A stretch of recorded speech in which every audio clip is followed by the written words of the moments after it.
My name is Rosa Gutierrez, and those are my Twitter and GitHub handles. And I work as a software engineer at Plex. Anyone knows what is Plex? Okay, like 3 people? Okay, so very quickly, let me explain. Plex is a media server and a set of apps that allows you to have like your own Netflix. You install a media server in wherever you have your media, and it allows you to stream your media from different sources to many different devices. We at Plex, we support many different clients. We have an app, basically almost for anything that can reproduce media and can connect to the internet. And our business model is a subscription-based. It's a freemium model. So the basic software is free, and we offer a subscription if you want to have some premium features. And until a few months ago, you could only buy the subscription through our website. But a few months ago, we started introducing in-app purchases for the subscription. And I work in the backend side of that. And that is what brings me to this talk. So the talk itself is nothing to do with Plex. It's applicable for any other company that needs to implement this kind of purchases. So just in case someone doesn't know, what is an in-app purchase? Well, it's actually when an app asks you to pay more money to do what you thought it could do in the first place when you got it for free. But yeah, basically it's something that you buy inside the app, and the marketplace usually gets a percentage in exchange for handling all the payment, transactions, etc. Okay, so what's the main difference between one-time purchases? Those are the more frequent ones, when you just buy something, like, for example, lives in the Candy Crush, just once, and recurring purchases. Well, the main difference is that for one-time purchases, you don't really need to involve any backend server. The app can handle anything by itself, usually. You could use your server to validate things and that, but it's optional. In the case of recurring purchases, you really need the backend side. Why? Well, because there are some things that we need to do in order to support the subscriptions. The main ones are that usually the subscription benefits, those are to be granted globally. For example, if you would buy a Spotify subscription using your iPhone, you will expect the same subscription, the subscription privileges, to be available when you go to a browser. And the same is applicable for Plex. Once you are subscribed, that should be available in all the clients. And that is not possible if we didn't have a backend server with all the information. We also need to be able to cancel the subscription once people stop paying. We also need to be able to reactivate them if they subscribe again. Okay, so when we started doing this, we've only done one-time subscription purchases, only within our apps, but they were just one-off. And when I started working on the backend side, I had in mind like this mental picture before reading any documentation or anything about how those APIs should be, like the kind of things that I was expecting for them to offer for the backend side. Okay, so I was thinking that they will provide like an ID or something that I could use to query the subscription status from the API, and it will offer a lot of relevant information, like all the dates, when it's going to expire, whether it is currently enabled, the term, like it is weekly, monthly, yearly, everything. Okay. I also thought that those APIs or platforms will have some kind of webhook system to notify us when there is changes. For example, if someone subscribes through iTunes and they go to the iTunes account and they stop the renewals, I thought that we from our backend servers will get somehow notified, so we can act depending on what the user does. So I was very naive, and I also thought that we should be able to cancel the subscription if the user tells us so, like as happened with our own subscription using our own payment system. We should be able to cancel them, and also to offer refunds if someone complains. And finally, in order to do development easier, I thought all of those API will have some kind of sandbox or testing platform, which will allow us to see how everything works before going into production, right? Okay. Well, it wasn't quite like that. So I'm going to talk about those three marketplaces. Yeah, even Google Play is a bit better than the others.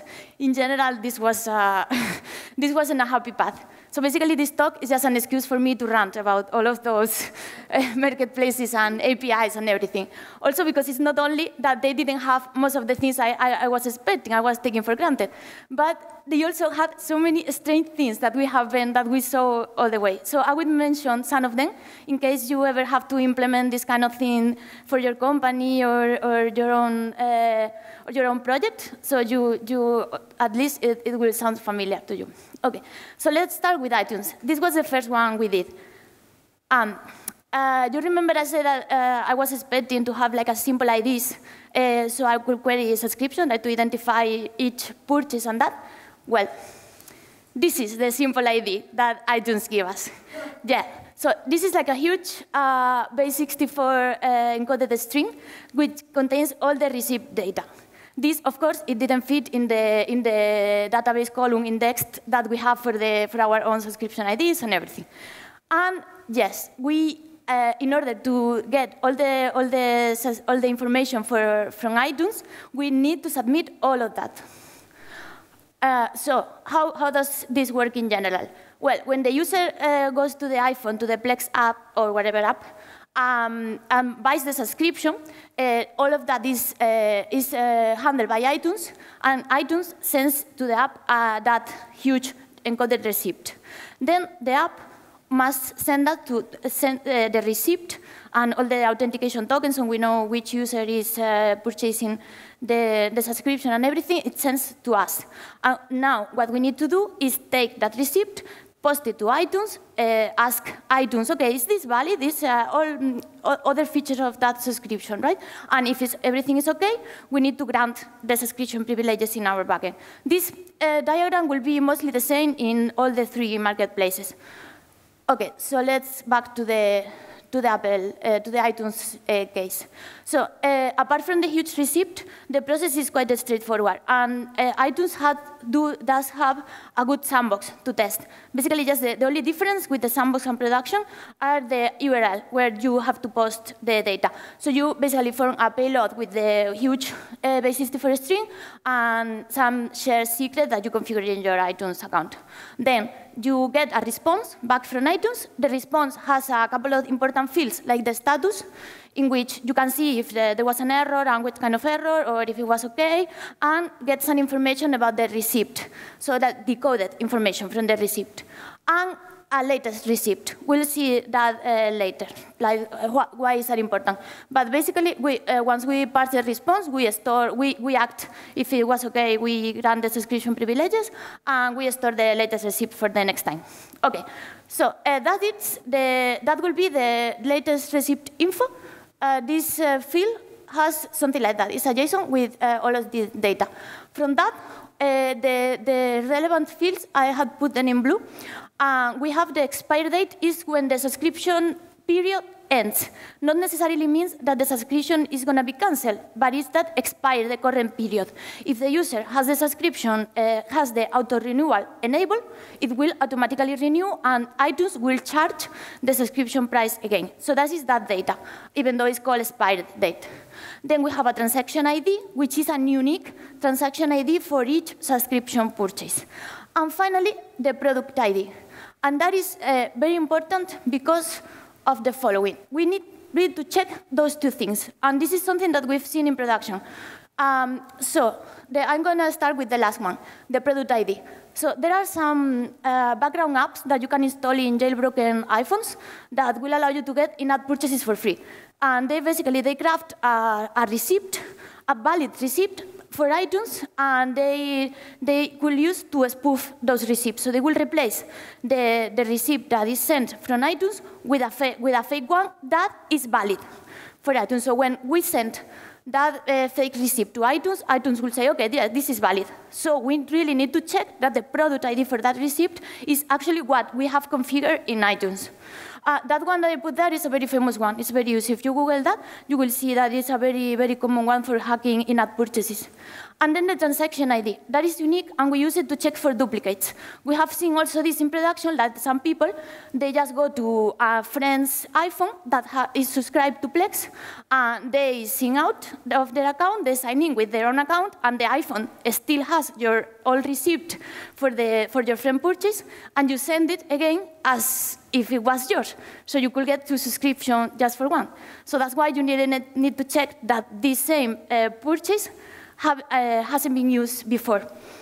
And yeah, we've seen those in production. Actually, the second one, we, after 2-3 days after launching, so for that case, we were returning 422, right? And we saw a huge amount of those, like a lot, much more than legit purchases. And it was a lot of, it was very costly because for validating this, we need to check in the database that is not duplicate. We need to send an HTTP request to iTunes. We need to check so it's costly, right? It's not a request that is easy to do. So what we wanted to do, since we were getting so many of those fake receipts, we wanted to avoid, if we could know that a receipt was going to be fake, we wanted to avoid the request to iTunes. So why? So just to save it. So we say, okay, we already should have the receipt data because it's, this huge base64 string has all the receipt data. We just send it to iTunes, and iTunes returns out the JSON decoded everything, but we could check it before. Okay, so we base64 decode this huge thing, and we got this. So another 2 base64 stuff and another information. And now here, this looks like JSON, right? But it's not JSON. I don't know why, but they have an equal sign, and then they have semicolons instead of commas. So I don't know why it's that. I have no idea, just to make it more complicated. So we have to do this, just to do some handling with a regex to make it a valid JSON, and then decode it, right? And the same with with those 2 previous fields. The one that is of interest is the second one. Okay, so once we do that, we have another fake JSON with the equals and with everything, but applying again the regex, we get the product ID. And now we can compare with our own and don't send it to iTunes if it was a fake one. So that improves our situation a lot because we were getting a lot of those. We were also thinking about if we detected that, we will also send an email to users telling how disappointed we are that they are trying to hack our subscription. We didn't at the end, but okay. So let's start with the traps. That was mostly working, right? So the first thing that we encountered as a problem was all the action that happened outside the app. Remember I said that I was expecting some kind of notification of webhook system that we could listen to and notify us? No way, like ever. It doesn't happen. So people could just go. They can subscribe, then go to iTunes, cancel the auto-renewal, and we don't know. And the app, obviously, we cannot trust the app to do that because someone can just install the app, subscribe, cancel, and then uninstall the app, and they will be subscribed forever if we were to trust just the app. So what we need to do is, there is no other way. We need to check, like periodically check every time for the status. Now, this is how not only cancellations, but also refunds. Like, for example, if someone turns off auto-renewal, the subscription will last until the current period ends and then will be expired. But they can also request a refund from the iTunes customer support, in which case the subscription is expired instantly. Okay, so we need to check for those things.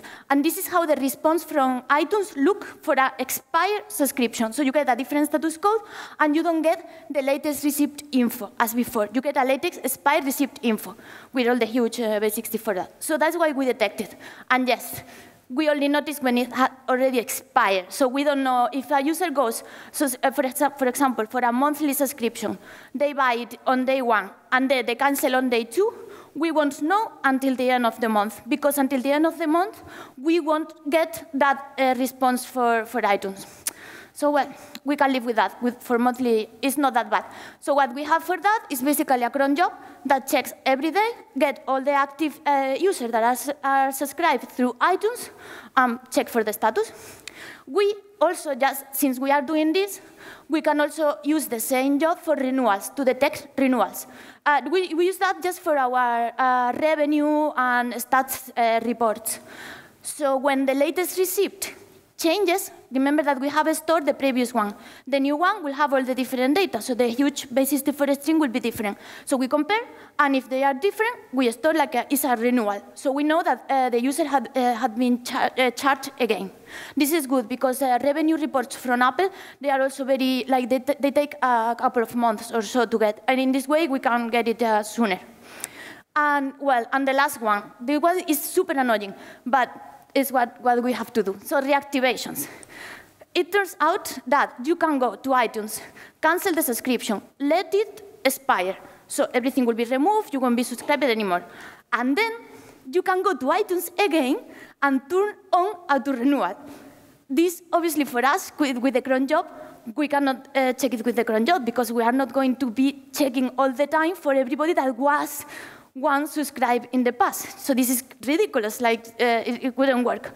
So, but it seems that Apple, or someone with a brighter mind there, they have thought about this because they, I don't know if you know this, but apparently in your iOS applications you need, in which you can do in-app purchases, you need to include a button for restore purchases. I don't know, you have to have that button, like restore purchase. When that happens, when someone does reactivations, the only way we can know in our backend if it's the user goes, click restore purchase in the app, and then the app will send out the receipt, and everything will be as if it was the first time that the subscription is bought. Is what it is. Okay, and finally, the second trap, this was a good one. We found out about this when our app was already in the review process for iTunes. That usually takes up to 7 days, I think. So we have already the app in review. And we found out, like before the review period started, that even though the app needs to point to our production servers, and our production servers will do the check with the iTunes production servers, turns out that the people from iTunes, the ones that are reviewing the app, they will use a sandbox account. So obviously, when we post a sandbox receipt to the iTunes production server, we are going to get an error. And we weren't accounting for that. We weren't expecting to have sandbox receipt in the production server. So, well,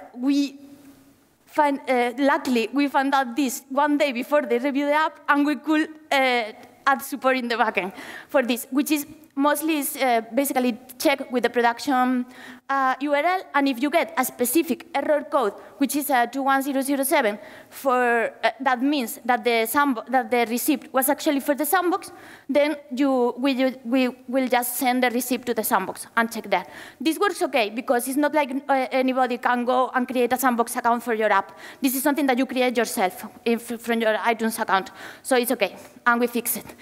It was annoying because it was placed in a different side, in a completely different part of the Apple documentation. There was a main documentation site for all the in-app purchases, and well, they describe all of the error codes and everything, but they didn't mention anything like that. It was in a completely different place, and it was found by chance by one of our support engineers. Okay. Enough from iTunes, that was the first one, so it was funny, we learned a lot. And then we got with Google Play. Even though, despite everything I'm going to say here, I think Google Play was the best of all the ones that we've worked with. It's actually, it is the best since a few weeks ago because they improved a lot the system. And actually, I had the slides done before, like since 1 month ago or something, and I have to modify them to update it to the changes that they did to their API, and they make it better.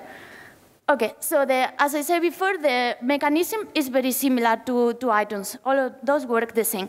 The only difference is that when the purchase is done, the app, our Android app, get a token from Google Play, and then that token, a subscription ID, which is something that you configure in your Google Developer Console, and It doesn't really need to be, the app can send it to your backend servers, but you can also have it in your backend servers. It's up to you. And then the same for the package name. Those are fixed things that your app and your backend knows. And then we send it to Google, we get the response, and blah, blah, blah. We do all the process in the backend. So everything looks nice, like the API is very straightforward. You get all the information providing those 3 parameters. And we even can do cancel, refund, revoke. So really, really nice. OK, the response is totally same. It has a lot of information. It has the auto-renewing true, which means that we know when the user has turned off auto-renewal, which is nice.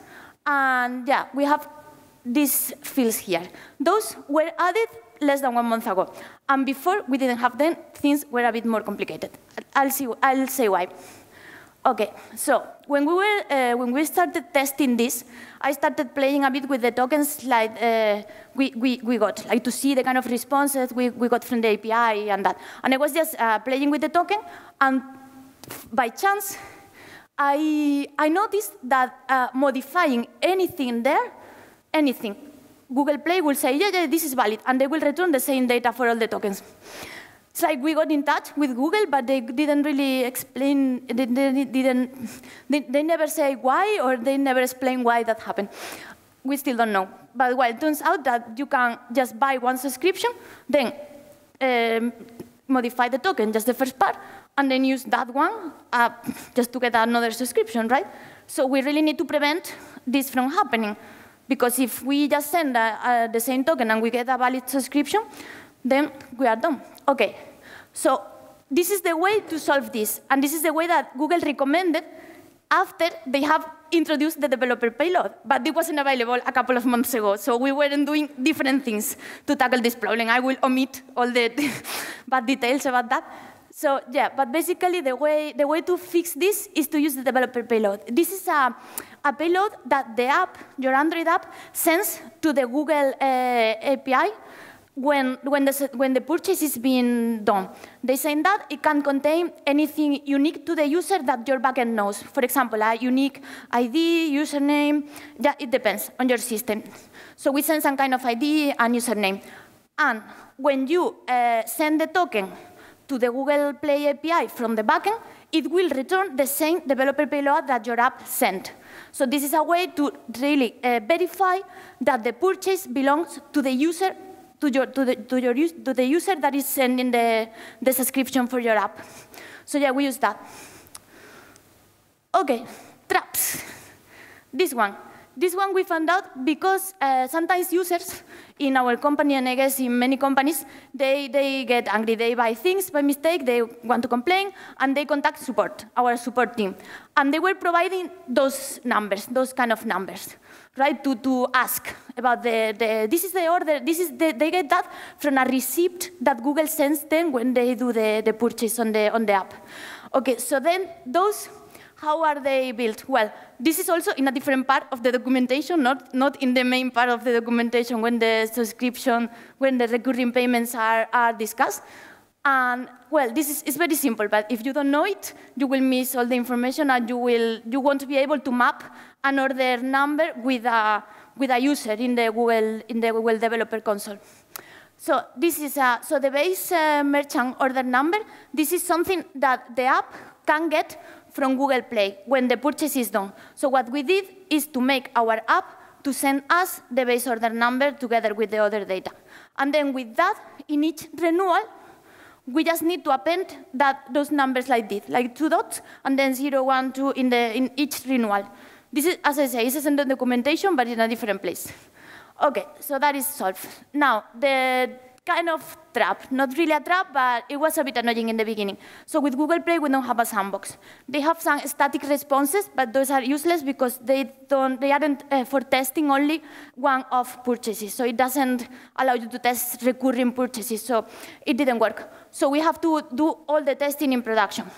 We could create just a test account that could do free purchases, but we have to use all the time that account and another account that we have. This was annoying because in order to test different scenarios, we have to create different products ID for the subscription. It was just annoying. Not very convenient, but it could be done. Okay, the second trap, well, the action outside the app, we already knew this one. We didn't have webhooks or anything to notify. But in the case of Google Play, it's not that terrible. Why? Well, because they cannot reactivate the purchase outside, which is nice. They can just turn off auto renewal. And in order to detect that, we just add Google to our cron job and just check. And with Google, it's even nicer because we know the moment the user turns off auto renewal, and we can set the expiration date there. The same with renewals. And with renewals, we have a problem, and this is the trap number 3. And we found out this not very long ago. So the thing is that you remember with iTunes, to detect the renewals, we were comparing the latest receipt and the last one we have in store. And if they were different, we assumed that a renewal had taken place. Well, for Google Play, we were checking the expired time millis, so like the expiration time. And that when a billing cycle passed, that date will change.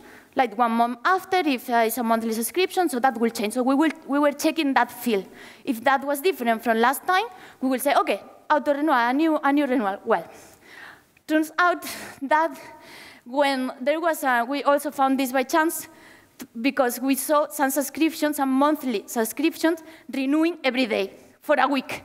Like every day, a new renewal. And that was all fake revenue, because we were making, like, counting like you have a renewal one day every 24 hours, approximately. Well, turns out that we have configured a grace period for when the user has problems with the payment and Google Play cannot do the charge. They wait 24 hours and they retry the payment. And every time they do that, they update the expired time to the next time they will do the retry, right? Okay, so then to fix that, we use another of the new fields that they added a month ago, and that is payment state. This tells you if the payment has been received, that will be a 1, a 0 if it hasn't, so we check that. So with Google Play, we've been fixing things until very recently, especially because of the new fields that they introduced. Okay, and the last one, Amazon. We also, with Amazon, you can install a different marketplace app. It's called Amazon Appstore, and you can buy Android apps from the Amazon store. And well, this one was the last one we did. We've already learned our lesson. We were expecting the worst, like from Amazon, like to be horrible and everything terrible. And well, it didn't. At first, the documentation, it looks good. They even have this diagram with happy smiling clothes and tablets, and everything looks nice. And we were a bit like, oh, maybe it's not terrible. We didn't know, we didn't know anything. Okay, so the diagram is all the same. Just instead of token or huge basis for receipt, you get a user ID. This is nothing to do with your own users. It's an Amazon user. A receipt ID. And with those two, you can send it to what they call RVS, which is like receipt validation or verification system. You send to that, and they return you the subscription data, the purchase data, whatever. Okay, so this is how the API looks. It's very straightforward. Like they have the API, they have also you use a different URL for the sandbox. You have those two fields. And the share secret is something that you configure in your Amazon account. So it's pretty straightforward. Okay, so when we started, we say, okay, so let's start with the sandbox, like we did with iTunes. With iTunes, we did all development with the sandbox, and everything was fine. So with Amazon, we started to see how the sandbox works. Okay, so I started looking there. It turns out you have to configure something called app tester tool in Android. That was something that I was working with another Android engineer in the company, and he did that. For our sandbox, well, you have to download the sandbox from them. It's all together in some Android SDK that they have, and you have to run it locally in your Tomcat. I was like, usually I work with Ruby and Ruby developer. I didn't have any experience with all Java server side, and it was like, what? Like Tomcat, what? Well, I ran it locally eventually which wasn't very useful because, well, that's useful if you are working everything locally, if you have all your Android app pointing to your local machine and you are doing everything yourself. But for us, for my teammate that works in a different city and we were working, it was very inconvenient. So at the end, we got the sandbox and I deployed to an Heroku account with Java. That was very straightforward and easy, so we got our own sandbox because Amazon doesn't have any sandbox. Well, once we have done everything like that, I wish we've never lost all the time making the sandbox work. Why? Because the sandbox is a liar. It's like nothing. You shouldn't believe anything like happens in the sandbox. It's just terrible. OK, so the sandbox, imagine, it works independently of the Amazon API. It works offline. It doesn't need internet at all. It doesn't need to communicate with Amazon. So it's not prepared for, I think they started developing the API, the subscription part of the API later, and they haven't really updated the sandbox. So it doesn't work at all. Like the response is different from what you get in live. And also, it cannot tell you the status of the subscription because what the sandbox does is the app tester in Android. We were like a bit reverse engineering how this works, this my teammate and I. And what you get in Android, the token that the app tester generates, the receiver ID, has somehow encoded the information that the sandbox is going to return. So for example, canceling the subscription, it doesn't have any effect because the sandbox is something static, like it always returns the same. So it was useless. And we were also very discouraged because the documentation that they have in the site is totally accurate with the sandbox. They say the same. The sandbox looks the same in the documentation, and all is assuming that this is correct. And this had a few problems for our use case. The first one was the product ID. So it turns out that if you have different subscriptions, like for example, you have weekly, monthly, yearly, all of those in Amazon, they have to be created under the same parent. And the parent ID is what you get in product ID. Yeah, parent product ID is null. They say it's null for future use, and they don't return anything there. So we get the product ID there, and we don't have any idea if the subscription was monthly, was yearly, and they say in the FAQ they have there, they say, you don't need to care about that. The only thing you need to care is that the subscription is active. That is all you need to care. When it expires, it will expire, and you don't care about the cycle. And I was like, OK, but we really need to have our reports and everything. So that was super annoying. And yeah, that's the main thing. Also, the cancel date. We couldn't test that in the sandbox because it was always null. We have no idea how that will be, if that was going to be set once the user turned off auto renewal. We didn't know anything. So since we couldn't know anything, we went to test to live. And here, there is a nice thing that Amazon has that is called live app testing. And this works quite well. So if you ever have to do this kind of thing, unless they fix the sandbox, I advise that you go directly to live app testing once you have mostly the main process implemented. This basically allows you to publish your app to a limited set of testers, like all chosen by you. In our case, it was just my teammate and I. And with the live app testing, you can do all the purchases without real money. So we could test the real responses. And luckily, the real responses, they have all those three fields. We got a term SKU field that has the sub-product ID that identifies the term, like monthly, yearly, weekly, so we use that one. And it also has a renewal date, so we know when the subscription is going to renew, and the cancel date that will change to the date when it has expired.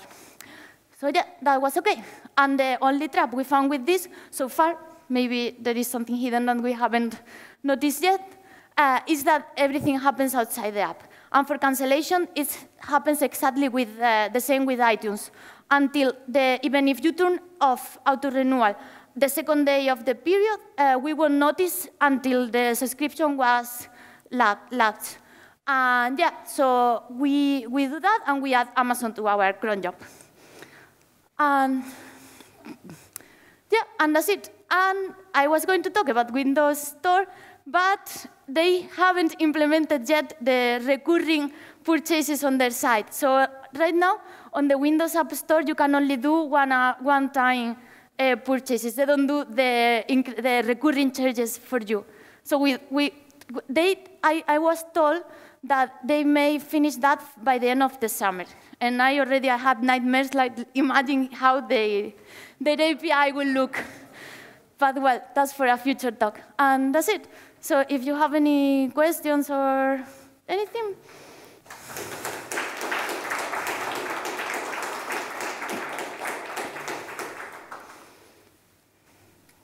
Otherwise, you can, oh yeah. Talk about implementing some kind of simulator to test all these different formats, like not to connect to the real server, but to simulate it on your own server. For at least those three platforms. We haven't considered about doing that. We just have, for the backend part at least, we have all sort of our test. We have everything stub. Like we don't do HTTP responses. We just have everything stub. Like it's not a simulator. It just works with our test. If, for example, you know the format of the protocol, and you can, I assume, you can simulate all this response and just test that on your side or client side it works okay. Yeah. Is it a good idea? I don't know. Well, it depends on the effort, I think. I think we didn't do it because it was just easier to do it with a normal integration test in our case, and unit test. You said that you experienced a lot of problems with the third-party API. Yeah, but the thing is, until we didn't fight with the API, we didn't know how to simulate it, or what I mean is you need to do the fight anyway. You need to go against the wall. I just thought that maybe it could be some more generic decision. Yeah, maybe I didn't. I think so. Yeah, it could be. Maybe a new product will arise. That could be nice. Yeah, I don't know if they will like it, but yeah. New product idea? Yeah, maybe. Yeah. Yeah.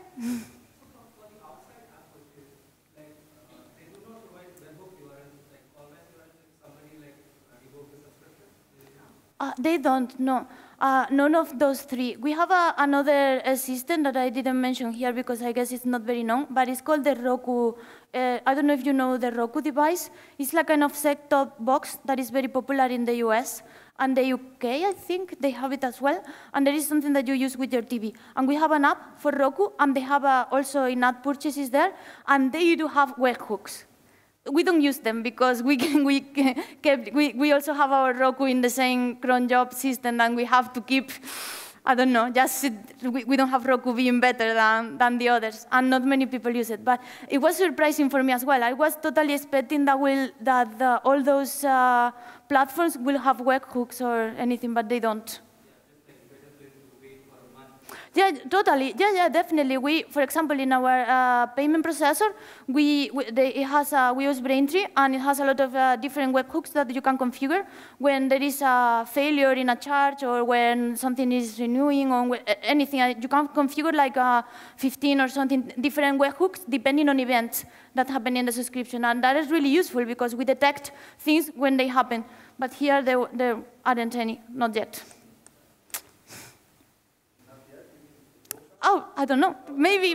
I don't know. Google, they fixed the system a lot without telling anyone, and maybe, I don't know. There are some other platforms that could be targeted in future. Let's say that we have 4 major, and what are maybe so we have approach into those? This kind of model, or you mean like well, we have the Windows is coming next when they implement their part. We have the Roku, and then there is some kind of other Android third-party devices. For example, I know there is some French telecom company that I don't know how to pronounce. If there is some French person here, they will correct me, but it's something like Bui, or I don't know, it's a very strange word.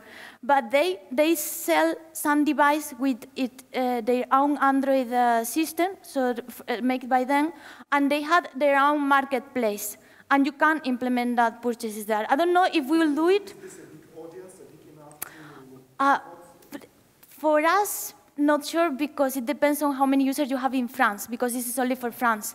So it depends, I guess, on the kind of the amount of users you have in France. For us, it's not yet not worth the effort of developing a new provider. And then I don't know if there is any, apart from the Roku, I don't know anyone anymore. Because in Xbox, we tried to do it in Xbox 360, but Microsoft, they have their own policies for what they allow to be in-app purchases there, and our app didn't qualify for those guidelines that they had. For example, if we were like Netflix, a service that provides the content and everything, we would probably have qualified for the Xbox 360 store. So I don't know if, I think games you can. For PlayStation, I don't know. We haven't discussed that one. I think we cannot sell our subscription there either. But I don't know if a different. For our kind of content, yes. But for example, in Xbox 360, I think for games, there are a lot of different games that you can buy stuff there using the app, the store. We just for the kind of content that we have is not, it doesn't qualify. Yes? Can you, does this, all those examples, does it also exist as an open source? Or can you, open source library? There are some, we've been thinking about doing something because, for example, for Amazon, there was a gem, a Ruby, we did our code is in Ruby, and we haven't prepared it to open source it because right now it's not in good shape to open it. We will have to generalize it a bit. But yeah, that's a good idea. For Roku, there is a very good gem that we are using for the client and for the API. And for Google, all the API is all open source, like the client that we use to communicate with the API is open source. And we could probably also open source that's something I've thought. We just haven't had time to put it in a good shape with, with documentation tests and especially generalizing it so it's not so coupled with our own subscription system. Okay. No, yeah. Yeah, I think they will put all together in the encode motion, I think, right? Yeah, I think so. Otherwise, I will upload it to a speaker deck or any other platform. Yeah. Okay. Well, thank you very much.